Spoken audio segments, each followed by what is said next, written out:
Hey, what's up? So today is just going to be more disassembly on this tractor. I'm going to get this alternator off. I'm going to get the exhaust manifold off, air intake off, carburetor, all that jazz. These belts are completely junk, so I'm probably just going to cut them, get the fan and this assembly off for the coolant. I don't know if I'm going to touch the water pump. I don't think it's leaking, so I may just leave it alone. I'm going to go ahead. I'm going to disconnect the temperature gauge in there, the sensor of the line. I'm also going to probably pull hydraulic lines off because, well, for one, the hydraulic lines on this thing are junk, and two, I'm not going to start this up like I thought. So I'm going to pull it off of this remote right here, and I'm going to go around to the back.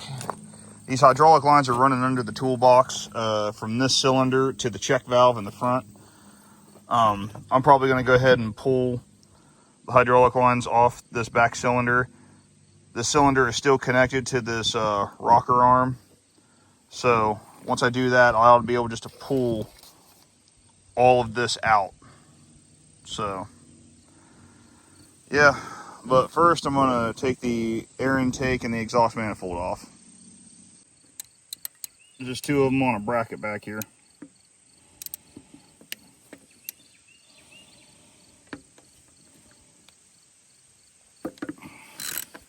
Now I have sprayed down all of these bolts for a couple of days, so they should all just come off. Shouldn't have to mess with any of them.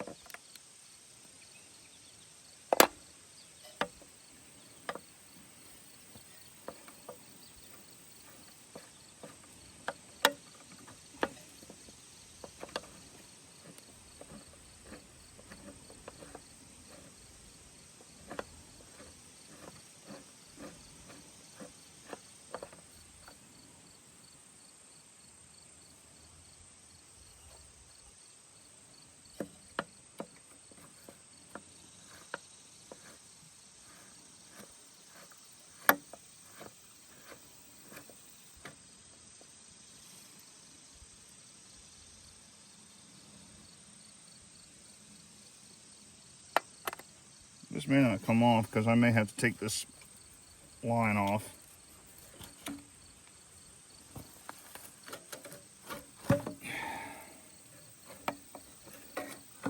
Yeah, the choke cable is running through that bracket, so I'm not going to be able to take that off right now. I don't know if you've picked up on it watching my videos, but something I always like to do is bolts like these, I just like to put them right back where they come from, because I've done stuff before where there's just been a pile of bolts and don't know where anything goes if you just leave them out. So I always like to put them back so I know like where they go, because different bolts are different sizes and I don't want to have to play the guessing game on any of them. But yeah, that's off. So now we're going to go for this exhaust manifold. I don't know, it looks like it may be 1/2 inch, I don't know. Oh, no, nope, it's 9/16. We'll go ahead and take that off right now.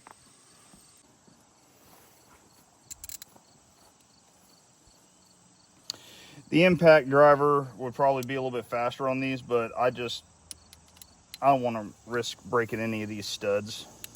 So I'm just using a ratchet. Oh yeah, that broke right loose.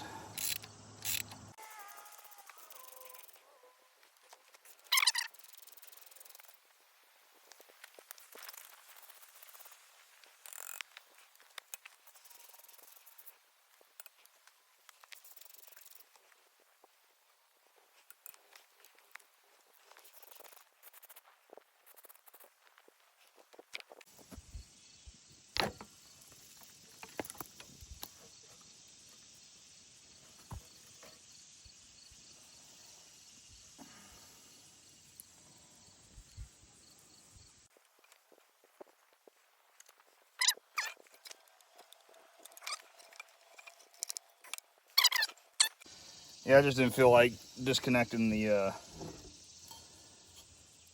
carburetor. There we go.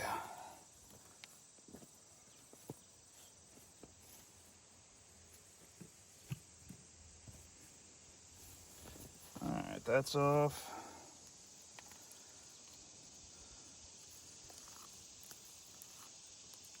One gasket. There's two.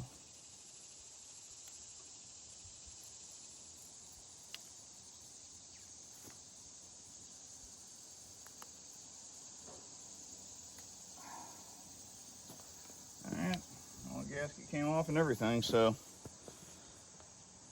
exhaust manifold's off. Slide this off.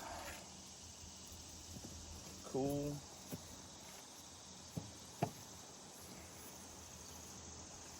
Alright, next up is going to be the alternator.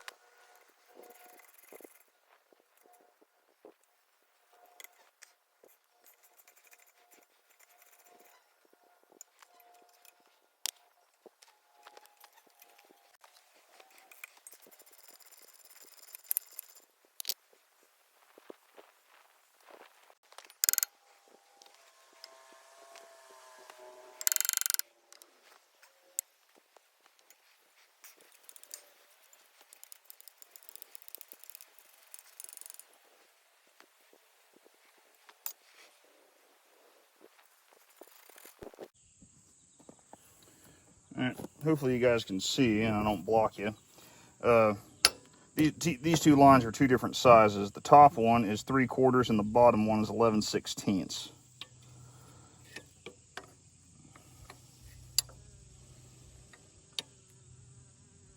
If I take this top one out, it'll make getting to that bottom one a lot easier.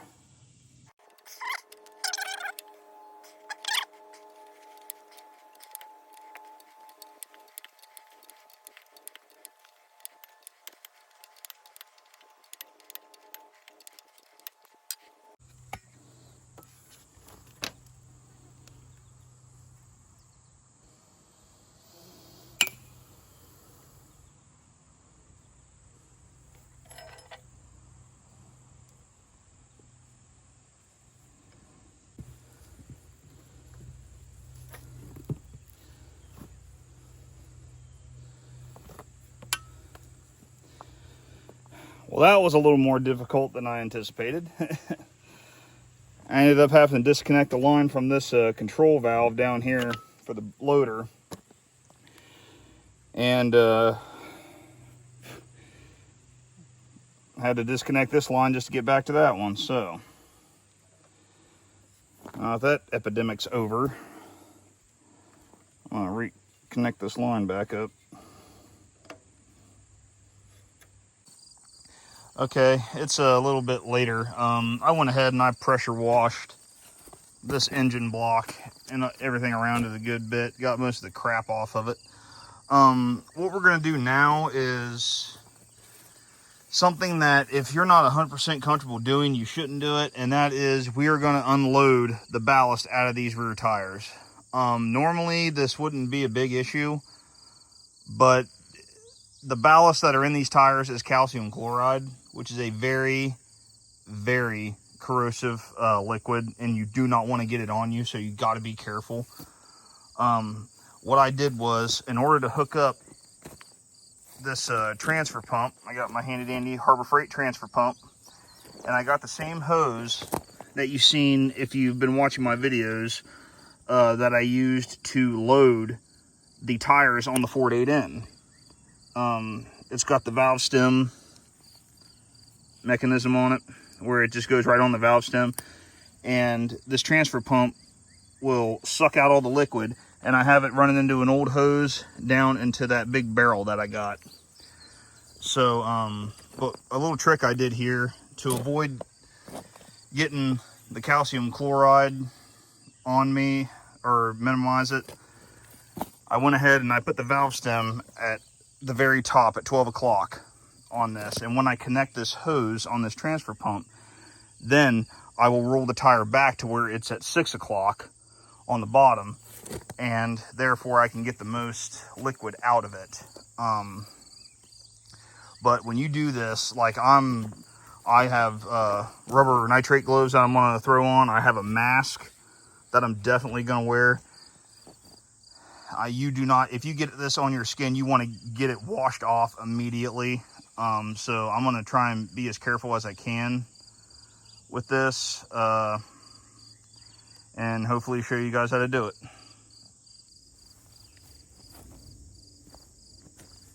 Also, to hook this mechanism up, you have to use, what makes this, why I want to do this is because you have to take the valve stem out to hook this up and let it pump all that stuff out. So I wanted to minimize, if any, flow of calcium chloride coming out. So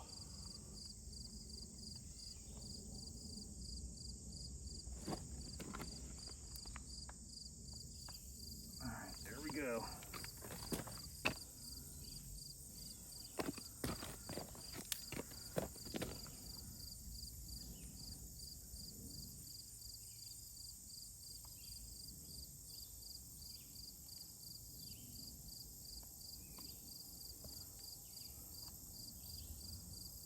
Yeah.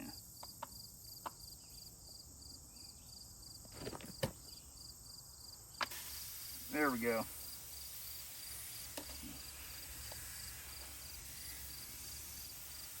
Oh, the whole damn valve stem's turning.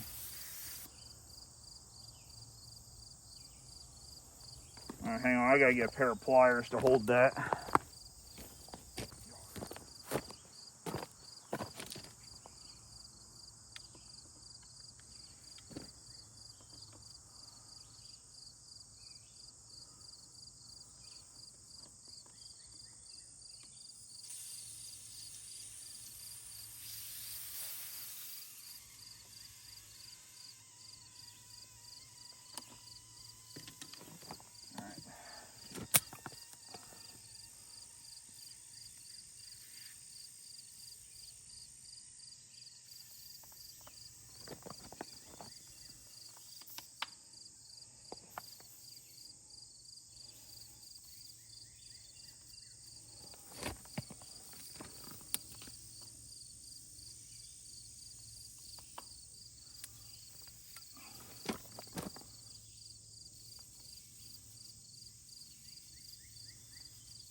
Well, that was good.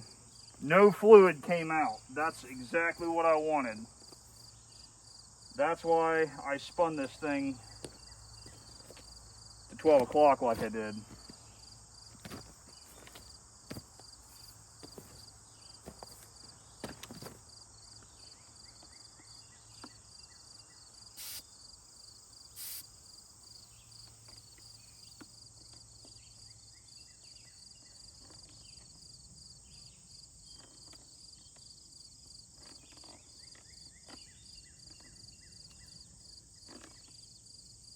That should be good.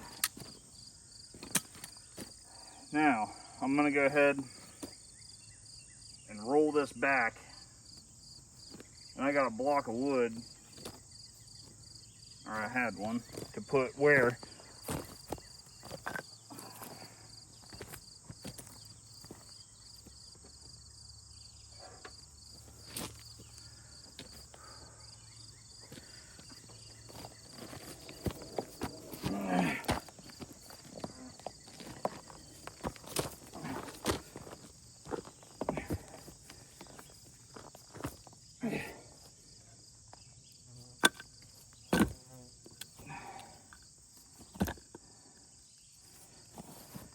All right, that's done.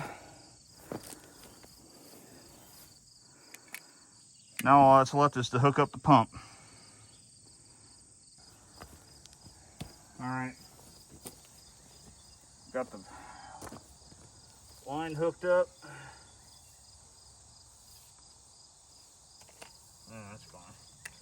And I got my outlet hose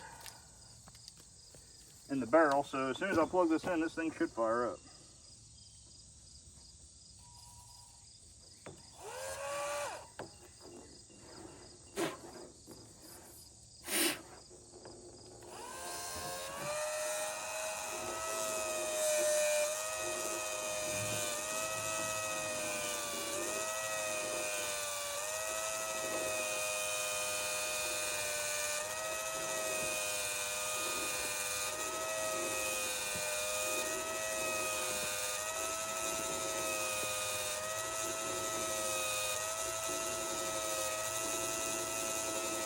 It's pumping it.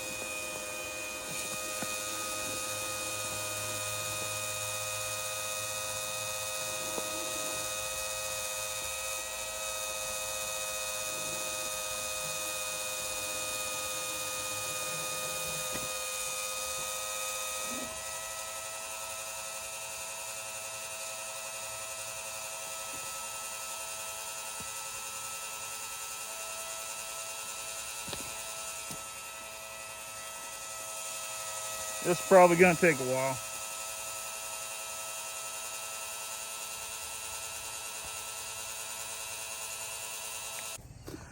Alright, we're all done. It may not look like it, but you can kind of tell a little bit better. The tire is actually pretty flat right now, so I got it all out, so I'm going to go ahead and, before I put air in it, I'm going to go ahead and roll and do the same thing to the other side. But yeah, so it works out pretty good. There was not nearly as much ballast in here as I thought, or as should be. There should be about 35 gallons in it, and we barely, there's like 15 gallons in it maybe, so we're gonna go ahead and do the same thing to the other side. So thanks guys for watching. Hopefully the next video, this baby will be in there, and we'll be taking this engine off and taking the head off and doing all that. So got to clean out the garage first, but thanks for watching.